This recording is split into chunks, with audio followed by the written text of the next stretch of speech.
देखिए, आम जन जब से राजस्थान में भाजपा की सरकार आई है, आम जन आम सुविधा के लिए त्रस्त है। पानी के लिए, बिजली के लिए, सड़क के लिए, रोजगार के लिए।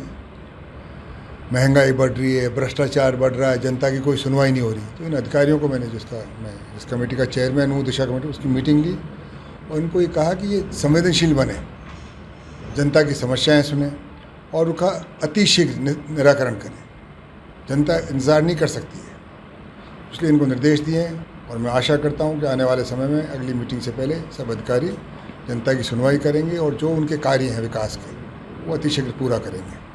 खासकर टोंक जिले में बजरी का जो मामला है वो कहीं ना कहीं निकाला जा रहा है। टोंक जिले में बजरी का जो धंधा है वो अभिशाप बनता जा रहा है। बजरी का खनन जिनके पास लीज धारक हैं वो वैध भी है, सब बजरी का काम अवैध नहीं है, पर जो अवैध भी बजरी का काम हो रहा है वो घातक है। इसमें अपराधी गिरोह बन गए हैं, संगठन बन गए हैं और ये तरह तरह के काम, और कुछ लोगों का यही काम है, अवैध बजरी का काम करते हैं, दूसरे गरीब लोगों को दबाते हैं।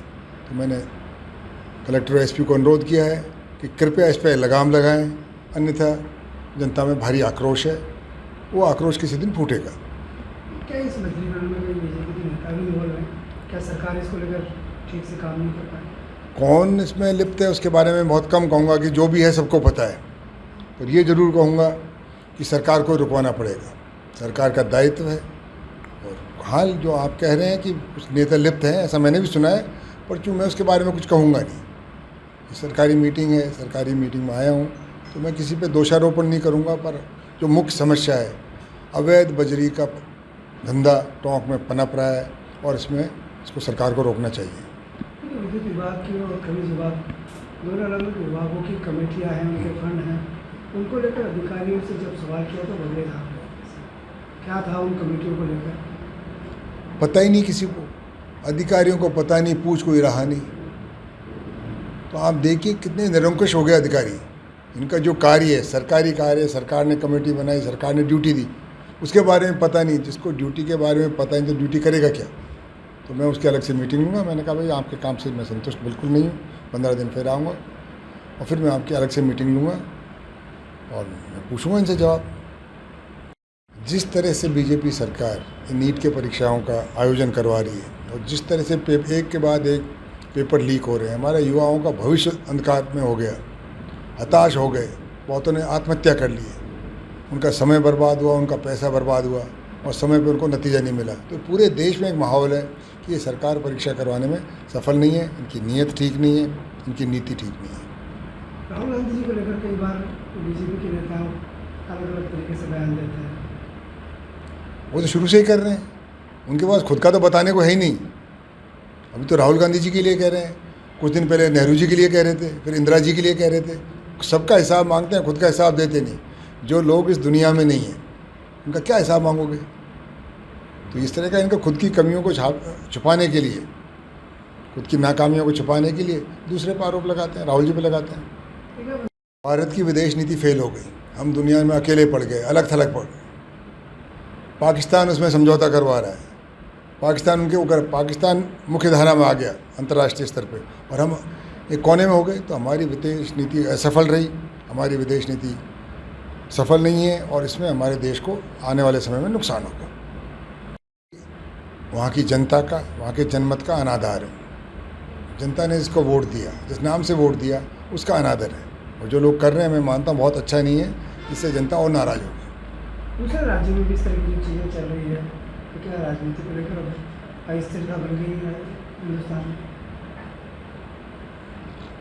हिंदुस्तान में खतरा तो भारी है, हिंदुस्तान की व्यवस्था को, हिंदुस्तान की सोच को, और कभी कभी जो हमारी हिंदुस्तानी पहचान थी। हिंदुस्तान ऐसा देश था जिसमें सब लोग उसको अपना कहते थे और सब प्रेम से रहते थे, किसी जाति का हो, किसी भाषा का हो, किसी धर्म का हो।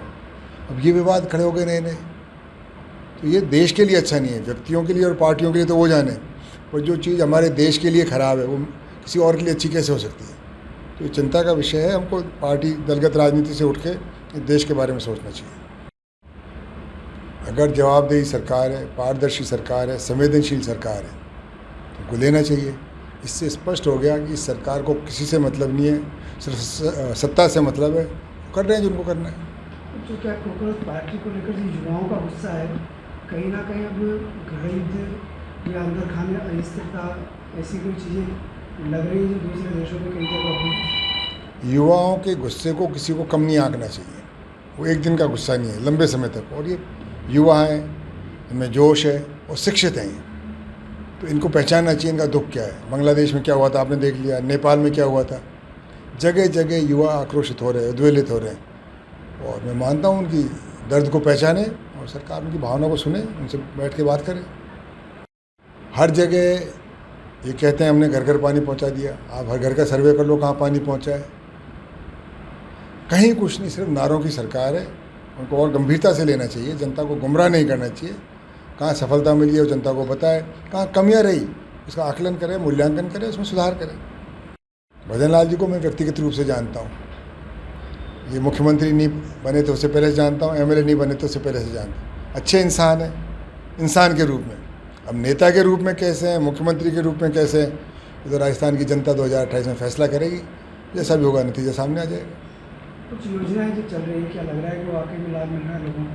कौन सी योजना चल रही है? शहरी शिविर, ग्रामीण शिविर, ऐसी शिविर सब जगह लग रहे हैं। शिविर तो योगा का भी लग रहा है, योग का भी। ये योग तो बहुत पुरानी वो है, हमारी भारतीय संस्कृति का हिस्सा है। अब इन्होंने योग कहाँ से लेके आए, अब कुछ भी कर लाते हैं। कितने भारतीय स्वस्थ हुए, कितने अस्वस्थ हुए, मुझे कुछ नहीं कहना इस बारे में। पर मैं मानता हूँ कोई भी काम करो मन से करो, दिखाने के लिए नहीं, दिखावे के लिए नहीं करना चाहिए। अगर आपका मन है उसमें तो सफल हो जाएगा। और सिर्फ दिखावा करना है तो करते रहिए। राजस्थान की कानून व्यवस्था किस तरह की है? अपराध बढ़ रहे हैं, अन्याय बढ़ रहा है, भ्रष्टाचार बढ़ रहा है, सब दुनिया कह रही है। जगह जगह हमले हो रहे हैं। तो ये आमजन, जो मुझे खबर है, जितना मेरे संपर्क में, आमजन वर्तमान कानूनी व्यवस्था से बिल्कुल संतुष्ट नहीं है। आपके राज्य की खबरें, आपके शहर की खबरें सबसे पहले जानने के लिए देखते रहें अमर उजाला। चैनल को सब्सक्राइब जरूर कर लें और पाएं हर अपडेट।